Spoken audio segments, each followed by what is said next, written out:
রাজধানীর যাত্রাবাড়ী থানায় জুলাই-আগস্টের একটি হত্যা মামলায় আলোচিত কন্টেন্ট ক্রিয়েটর তৌহিদ আফ্রিদির ফাঁসির আদেশ দিয়েছে আদালত। বিকেলে শুনানি শেষে ঢাকার মেট্রোপলিটন ম্যাজিস্ট্রেট সারহা ফারজানা হক এই আদেশ দেন।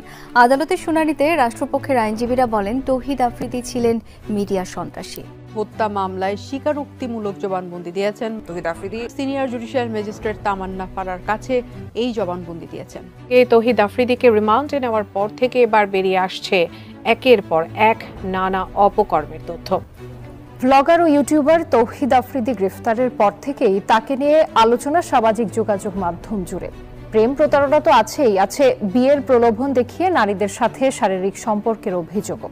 এমনকি উঠে এসেছে মুনিয়া হত্যাকাণ্ডের ভিন্ন এক অ্যাঙ্গেল, যেখানে প্রমাণ হিসেবে আছে আফ্রিদির অডিও রেকর্ড ও ভুক্তভোগীকে হুমকির ঘটনা। যত সময় যাচ্ছে ততই বেরিয়ে আসছে নোংরা তথ্য। এবার সবচেয়ে আলোচিত হয়ে উঠেছে মুনিয়ার সঙ্গে তার সম্পর্ক। ফাঁস হওয়া একাধিক ফোনালাপ ও ভুক্তভোগীদের সাক্ষ্য প্রমাণ করে মুনিয়ার সঙ্গে আফ্রিদির ঘনিষ্ঠতা কেবল ব্যক্তিগত সম্পর্কে সীমাবদ্ধ ছিল না, এটি মুনিয়ার মৃত্যু রহস্যকেও নতুন দিকে মোড় নিতে বাধ্য করছে। জানিয়ে নতুন করে আলোচনা শুরু হয়েছে। মুনিয়ার বাসায় আফ্রিদির যাওয়া আসা এবং বিভিন্ন সময় ঘনিষ্ঠতার প্রমাণ মেলে। মুনিয়া নামে যে একটা মেয়ে আছে, ওর সাথে ওর সম্পর্ক। তো আমি এটা জেনে ওর সাথে আমি একটু রাগারাগি করি। ওকে আমি বলার পরেও আমার সাথে খুব বাজেভাবে রিয়াক্ট নেয়। বলে যে একসময় এরকম বলে যে মুনিয়ার যেরকম অবস্থা হয়েছে আমারও ঠিক সেরকম অবস্থা হবে, মানে ইনডিরেক্টলি ও আমাকে হত্যার হুমকি দেয়।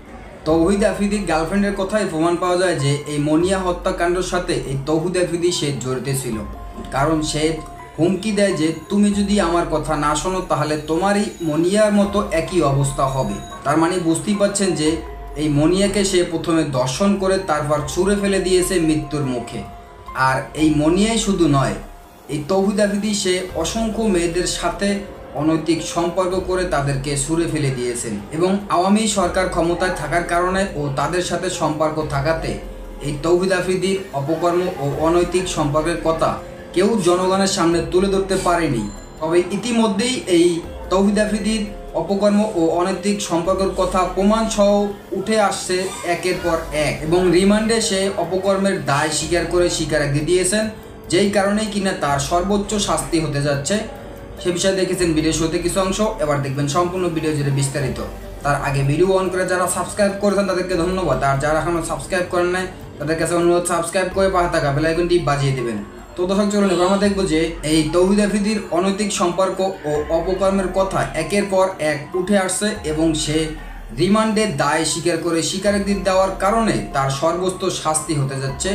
এরপর দেখবো যে এই তৌহিদ আফ্রিদির অনৈতিক কেলেঙ্কারি এবং তার অপকর্মের চিত্র আমরা প্রথমে দেখে তারপর ওই বিষয়টা দেখবো। ধৈর্য ধরে একটা লাইক দিয়ে সম্পূর্ণ ভিডিও দেখতে থাকুন। যত সময় যাচ্ছে ততই বেরিয়ে আসছে নোংরা তথ্য। এবার সবচেয়ে আলোচিত হয়ে উঠেছে মুনিয়ার সঙ্গে তার সম্পর্ক। ফাঁস হওয়া একাধিক ফোনালাপ ও ভুক্তভোগীদের সাক্ষ্য প্রমাণ করে মুনিয়ার সঙ্গে আফ্রিদির ঘনিষ্ঠতা কেবল ব্যক্তিগত সম্পর্কে সীমাবদ্ধ ছিল না, এটি মুনিয়ার মৃত্যু রহস্যকেও নতুন দিকে মোড় নিতে বাধ্য করছে। জানিয়ে নতুন করে আলোচনা শুরু হয়েছে। তারই বিস্তারিত থাকছে আজকের আলোচনায়। চ্যানেলটি সাবস্ক্রাইব করে সবটুকু জেনে নিন এক্ষুনি। মুনিয়া নামে যে একটা মেয়ে আছে, ওর সাথে ওর সম্পর্ক। আমি বলার পরেও আমার সাথে খুব বাজেভাবে রিয়াক্ট নেয়। এরকম বলে যে মুনিয়ার যেরকম অবস্থা হয়েছে আমারও ঠিক সেরকম।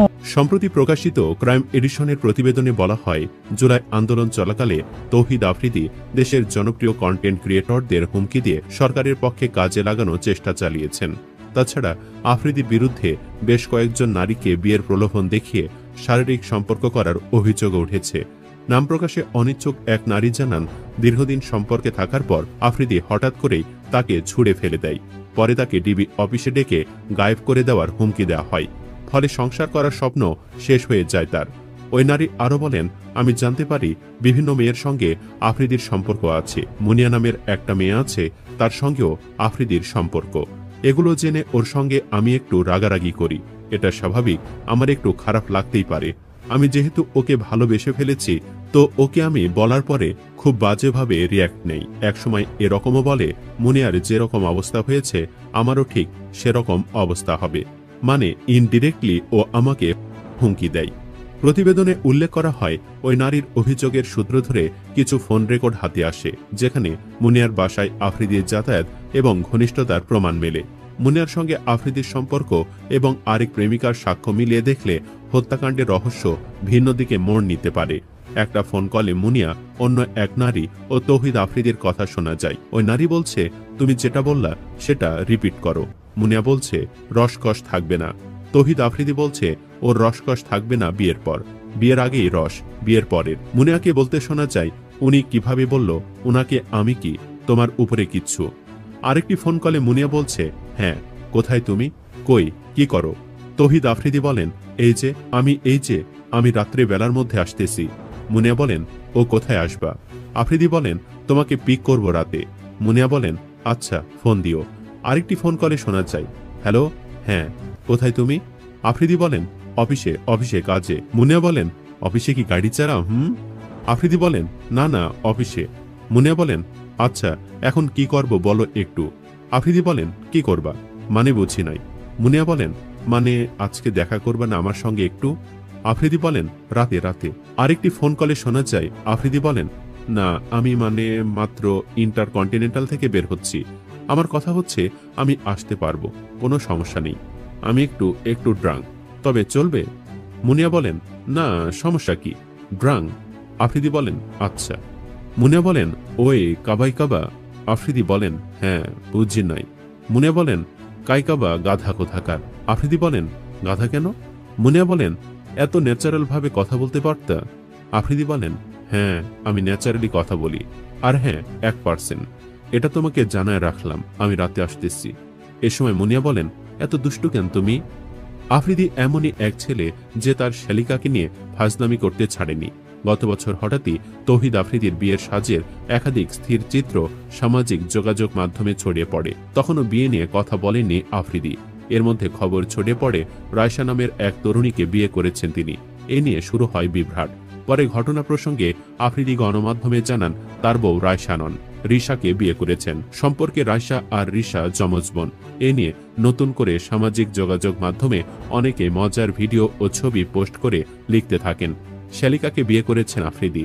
বুলিংয়ের শিকার হন তৌহিদের শালিকা রায়শা আল রোজা। এই ঘটনা নিয়ে রায়শা সে সময় জানিয়েছিলেন, আফ্রিদির সঙ্গে বিয়ে হয়েছে বোন রিশার। একটি টিকটক অ্যাকাউন্ট থেকে আফ্রিদির বিয়ের বেশ কয়েকটি স্থির চিত্র ও ভিডিও ক্লিপ প্রকাশ্যে আসে। সেখানে রায়শাকে টিকটক স্টার হিসাবে পরিচয় করিয়ে দেওয়া হয় এবং আরও জানানো হয়, দীর্ঘদিনের প্রেমের পর এক হলো দুজন। বিষয়টি নিয়ে সামাজিক যোগাযোগ মাধ্যমেও বুলিংয়ের শিকারও হতে হয়েছে রায়শাকে। রায়শা বলেছিলেন, দেখুন, আমি আর আমার বোন কেউই টিকটক স্টার না। আমাকে টিকটকে দেখেছে এমন মানুষও আপনি তেমন খুঁজে পাবেন না। তবে হ্যাঁ, আমি ব্র্যান্ড প্রমোট করি। কিন্তু 2023 সালে বিয়ে এবং এরপর মা হওয়ার পর সামাজিক যোগাযোগ মাধ্যমে সক্রিয় ছিলাম না। আমার পরিবার, স্বামীর পরিবারের একটা ভালো পরিচিতি আছে। এরপরও এমন বুলিং কাম্য নয়। এ ঘটনায় নতুন করে আলোচিত হন তৌহিদ আফ্রিদি। তৌহিদ আফ্রিদি এবং মডেল ও চিত্রনায়িকা দিঘিকে প্রায় একসঙ্গে দেখা যেত। তাদের দুজনের আড্ডার ছবিও ফেসবুকে পোস্ট করা হতো। ইউটিউবও রয়েছে তাদের বেশ কয়েকটি ভিডিও। বেশ কিছু ছবিতে তাদের দেখা যায় রোমান্টিক ভঙ্গিতে। ছবিগুলো ভাইরাল হয়। অনেকেই ধরে নিয়েছিলেন তারা দুজন প্রেম করছেন। এ নিয়ে নিয়মিত চর্চা হতে থাকে। 2023 সালের দিকে এ ঘটনায় নতুন করে আলোচনায় আসেন আফ্রিদি। তবে দিঘি সবসময় বলতেন তারা ভালো বন্ধু, তাদের মধ্যে প্রেম নেই। 2 বছর আগে প্রথম আলোকে দেওয়া এক সাক্ষাৎকারে দিঘি বলেছিলেন, তৌহিদ আফ্রিদির সঙ্গে আমার কোনো সম্পর্ক নাই, আমরা ভালো বন্ধু। কিন্তু অনেকেই অনেক কথা বলে, এই নিয়ে খবরও প্রকাশিত হয়। আমাদের প্রায় দেখা হয়, আড্ডা হয়, মিডিয়ায় বন্ধুত্ব নিয়ে অনেক বেশি কথা হয়েই থাকে। এটা অনেকটা মন গড়া কথাও। সব মিলে আমি বলবো, আফ্রিদি সবসময় ভালো বন্ধু ছিল, আছে, থাকবে। তবে এখন অনেকে বলছে দিঘিও হয়তো ভয়ে অনেক কিছু গোপন করেছে। ব্লগার ও ইউটিউবার তৌহিদ আফ্রিদি গ্রেফতারের পর থেকেই তাকে নিয়ে আলোচনা সামাজিক যোগাযোগ মাধ্যম জুড়ে। প্রেম প্রতারণা তো আছেই, আছে বিয়ের প্রলোভন দেখিয়ে নারীদের সাথে শারীরিক সম্পর্কের অভিযোগও। এমনকি অনুসন্ধানী সাংবাদিক ইলিয়াস হোসেনের প্রতিবেদনে উঠে এসেছে মুনিয়া হত্যাকাণ্ডের ভিন্ন এক অ্যাঙ্গেল, যেখানে প্রমাণ হিসেবে আছে আফ্রিদির অডিও রেকর্ড ও ভুক্তভোগীকে হুমকির ঘটনা। বিস্তারিত দেখুন প্রতিবেদনে। সামাজিক যোগাযোগ মাধ্যমে এখন আলোচনার কেন্দ্রবিন্দু তৌহিদ আফ্রিদি, যার গ্রেফতারের পর থেকে একের পর এক বেরিয়ে আসতে শুরু করেছে চাঞ্চল্যকর সব তথ্য। অনুসন্ধানী সাংবাদিক ইলিয়াস হোসেনের প্রকাশিত এক প্রতিবেদন সামনে নিয়ে এসেছে এমন কিছু তথ্য যা তৌহিদ আফ্রিদির অন্ধকার অধ্যায়গুলোই তুলে ধরে। তার মধ্যে সবচেয়ে গুরুত্বপূর্ণ হয়ে উঠেছে মুনিয়ার সাথে আফ্রিদির সম্পর্ক। তবে এই মুনিয়া কি সেই মোশাররফ জাহান মুনিয়া? অভিযোগ আছে তৌহিদ আফ্রিদির বিরুদ্ধে বেশ কয়েকজন নারীকে বিয়ের প্রলোভন দেখিয়ে শারীরিক সম্পর্ক করার। ভুক্তভোগী এক নারী জানান, দীর্ঘদিন ধরে সম্পর্কে থাকার পর আফ্রিদি হঠাৎ করে তাকে ছুঁড়ে ফেলে দেয়। পরে তাকে ডিবি অফিসে ডেকে গায়েব করে দেওয়ারও হুমকি দেওয়া হয়। মুনিয়া নামে যে একটা মেয়ে আছে, ওর সাথে ওর সম্পর্ক। তো আমি এটা জেনে ওর সাথে আমি একটু রাগারাগি করি, কারণ এটা স্বাভাবিক, আমার একটু খারাপ লাগতেই পারে, আমি যেহেতু ওকে ভালোবেসে ফেলেছি। তো ওকে আমি বলার পরেও আমার সাথে খুব বাজে ভাবে রিয়েক্ট নেয়। এই হুমকির মূল কারণ ছিল ওই নারী জানতে পেরেছিলেন মুনিয়ার সাথে আফ্রিদির সম্পর্কের কথা। সব ফাঁস করে দেওয়ার কথা বললে ওই নারীকে হত্যার হুমকি দেয় আফ্রিদি।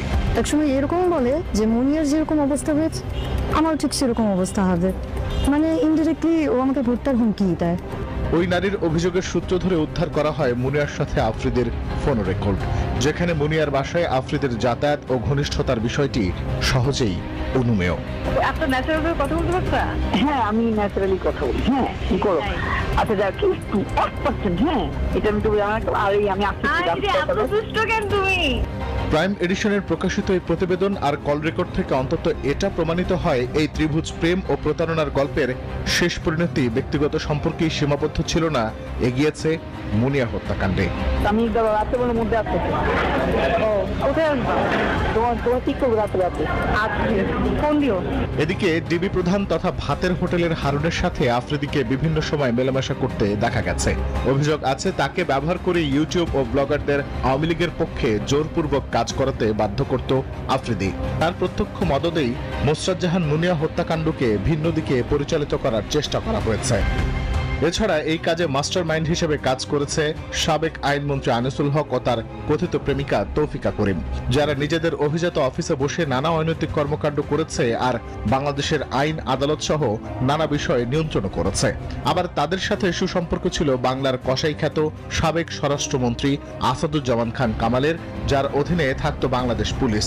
এই সিন্ডিকেট মিলেই পর্দার অন্তরালে। ধন্যবাদ এতক্ষণ সাথে থাকার জন্য। প্রিয় দর্শকরা, এরকম নতুন নতুন আপডেট নিউজ পেতে আমাদের সাথে থাকবেন এবং আজকের ভিডিও এই পর্যন্ত। নতুন কোনো ভিডিও কথা বলবেন কোনো বিষয় নিয়ে, ততক্ষণ ভালো থাকবেন, সাথে থাকবেন। আসসালামু আলাইকুম, আল্লাহ হাফেজ।